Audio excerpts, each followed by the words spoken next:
Welcome to Jason's Jewels. I am your host, Jason Alexander, and today we are talking Lane Kiffin. That's right, Lane Monte Kiffin. And first up, I say first up, I really just got one question about Lane Kiffin. And the question I have is he worth the hype for all the baggage that he brings to the table? And if I'm going to be honest, if I'm going to be truthful, the longer I think on that question, the more I am likely to answer that yes, he is. Yes, he is worth the hype for all the baggage that he brings to the table. Now, let's break down this baggage that he brings to the table. You see, everywhere Lane Kiffin goes, it's always an adventure. Other than Florida Atlantic, which truthfully, that could have ended on bad terms as well. But I think they might be grateful for the time that they had Lane Kiffin down there. And truthfully, they probably knew that they weren't going to have that man long once he went down there and rejuvenated his coaching career. But let's look at where things started off at. He started off as a head coach. Well, truthfully, he started off as an assistant coach and a graduate assistant back when he played at Fresno State. He was quarterback down there, and he recognized that he wasn't going to be able to beat out David Carr anytime soon or be a better quarterback than David Carr. So he got into coaching. And once he got into coaching, he was a graduate assistant at Fresno State, and he did a couple of other different things at different places before he became the head coach of the Oakland Raiders, which I believe was in 2006, 2007, 2007. So he became the head coach for the first time of anywhere when he became the head coach of the Oakland Raiders in 2007. He ultimately had a record of 5-15 when he was finally let go by the Raiders. And yes, he left the Raiders on bad terms. And truthfully, that's where it all began with Lane Kiffin when it comes to leaving places on bad terms. Other than Florida Atlantic, like I mentioned earlier, I don't know where he has left, and it's been on good terms. You know, after he left Oakland, he went to the University of Tennessee. He was there for 1 year. He sold them a big bag of promises, and I remember all them days because, man, when I say them folks were hyped to get Lane Kiffin in Tennessee, they were hyped to get Lane Kiffin in Tennessee. And when I say them folks got pissed off to have to let Lane Kiffin go 1 year after him arriving in Tennessee, let's just say them folks were pissed off. And if I'm not mistaken, they're still pissed off to this day. They can't stand Lane Kiffin down in Knoxville, Tennessee. And I get it. I understand that. Comes with the territory, I guess. Either way it goes. He left Tennessee for the University of Southern California, a school which he had ties to, where he was an assistant coach down there when they had Reggie Bush, Lindell White. He was down there. He was part of those teams. He has experience on those good teams. He had ties to the University of Southern California, USC. And when he took over USC, they were a top 5 program in college football at the time. I don't think anybody's going to be able to convince me that they weren't. Worst case scenario, they were top 10. But in my eyes, in that time period, in that time frame, USC was a top 5 school. So he went to a school again, Tennessee, school with most likely unlimited resources for football. He ended up at USC, again, another school with unlimited resources for football. And in 2013, he was let go from USC on bad terms once again. This time, I believe they lost a game to, who was it? Arizona State, I believe it was. Something crazy like that. Yeah, Arizona State, 62-41. The athletic director made the decision in the third quarter of that game that he was going to fire Lane Kiffin after the game.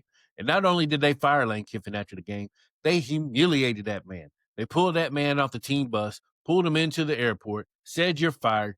Then Pat Hayden got back on the bus, went to the campus while they had Lane Kiffin's bags still on the bus. They didn't even give that man time to get his bags off the bus. They was like, "You out of here, dog." They didn't want to have nothing to do with him. So another place where he went, where he left on bad terms.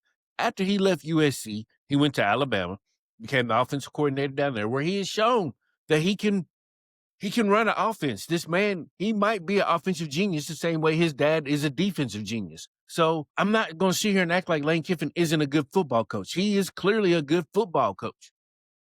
Again, to remind y'all, the question I have is he worth the hype?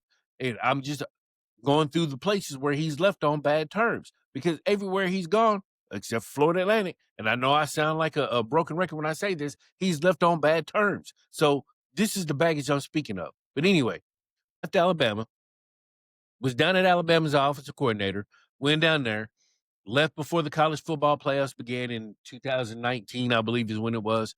or 2016 maybe, and became the head coach of Florida Atlantic. 2016, 2017. Left Alabama, becomes the head coach of Florida Atlantic. Now, Florida Atlantic, like I mentioned, he had some good years down there. He was only there for 3 years, but he won 2 conference titles while he was there. They even signed that man to a 10-year contract while he was down there. And they said, we have no plans at all. We are investing in our future. We want Lane Kiffin. And truthfully, if Lane Kiffin wasn't as good as a coach as he was, he probably would have been down there forever. But he's too good of a coach. So when Ole Miss came calling, he had no choice but to answer. And did he answer the phone? Absolutely. Absolutely. And I'm not going to sit here and act like he didn't elevate Ole Miss. Ole Miss became a better football program the day Lane Kiffin stepped in there. And whether they remain to be as good as the program as they are at the level that they're at right now remains to be seen. And that's neither here nor there. All I'm doing is reminding folks that he left Ole Miss on bad terms, just like he's left everywhere else. And now he's once again landed a job at a school with unlimited resources for football. And I hear people saying, I've heard people say, well, this is the first time he's been at a school as prestigious as LSU. I'm not buying that. He's been at prestigious schools. And while LSU might be the most prestigious of these schools, save for Alabama and possibly Georgia, we can't front on the fact that this is this man's fourth, fifth job in the SEC at a different school. I mean, we're talking Tennessee, we're talking Alabama, where he wasn't a head coach, but he was still a coach. We're talking Ole Miss, and now LSU. So that's 4 schools right there, right off the bat, where he's been in the SEC. So we know this man knows the SEC very well, like the back of his hand. Now, as far as the hype, that's the question I have, because the hype was insane. Is he going to Florida? Is he going to LSU? Is he staying at Ole Miss? Personally, I'd like to see him stay at Ole Miss, but I can't front. The man got offered 7 years, $91 million to go coach at LSU, a school that's got a bigger pedigree than a bigger football pedigree than Ole Miss. So I don't blame him for that. Again, question I have, is the hype worth it? I feel like the hype is worth it. I feel like that he is going to have some success at LSU. Now, how much success remains to be seen. Because again, despite the fact that this man has been in multiple places that have unlimited resources for football, he's never brought home a national championship. I'm pretty sure he's never won an SEC championship. So he's going to have some things he's going to have to prove while he is at LSU. And this man is 50 years old. So he's definitely on the back nine of his coaching career. So if he is going to reach this untapped potential that I feel he has, because I feel he is good enough to win a national championship, but I felt he was good enough to win that national championship at Ole Miss. So I definitely feel like he's good enough to win that national championship at LSU. So because of that, it goes back to why I do believe that he is worth the hype. I mean, we can't front on how entertaining this man is. He's always entertaining when it comes to the college football landscape. You look at this past week of will he stay or will he go, and where is he going to go if he does go? I mean, that's been the most chaos and the most coaching chaos we've seen in college football in quite some time. And because of that, it's made it all very entertaining. Because of that, it's got me here on Jason's Jewels talking about Lane Kiffin. And I'm not even a college football guy like that. But that is where we are at right now with Lane Kiffin in the college football landscape. And again, I do believe he is worth the hype for the baggage he brings to the table. Just understand, as long as you know what you're getting into, really, I mean, you really can't be at fault. You know what you're getting when you get Lane Kiffin. Things could blow up in your face in 3 years. Or in 3 years, you could be celebrating a national championship.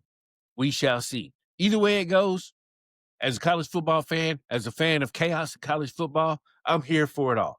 I'm absolutely here to see what Lane Kiffin is going to do at LSU. I'm looking forward to see what he can do at LSU because, again, he is a good football coach. In college football, his record is 116-53 overall. He knows what he is doing. And now with the NIL taking over and with the transfer portal taking over and with his ability to coach these dudes in a highly offensive, the way he coaches up an offense will be something to see down to LSU, as LSU has become one of the top 3 schools for wide receivers. We look at who all come through there. It's going to be interesting to see what he can do down there in LSU. Like I said, I'm here for it. But either way it goes, that's all I got today on Lane Kiffin. UK fans, stay tuned. Be on the lookout for my next episode of Jason's Jewels, where UK insider, UK expert Derek Stevenson of Sports and Discourse, you can find it on where you can find all your major podcasts at, where he will join the show and we will talk about all things UK and all the things that are going on in the UK, from Mitch Barnhart, should he stay, should he go, from Will Stein being the new coach there, Mark Stoops, should he have been fired? Was it time for him to go? And we're even going to talk some college basketball with UK because, I mean, UK is a basketball school. We can crack jokes, call it a volleyball school, this, that, and other, all you want to. At the end of the day, UK is a basketball school. So be sure to tune in when I have Derek Stevenson on Jason's Jewels, as we will talk all things UK. But that's all I got for today. Hey, y'all take it easy. Peace.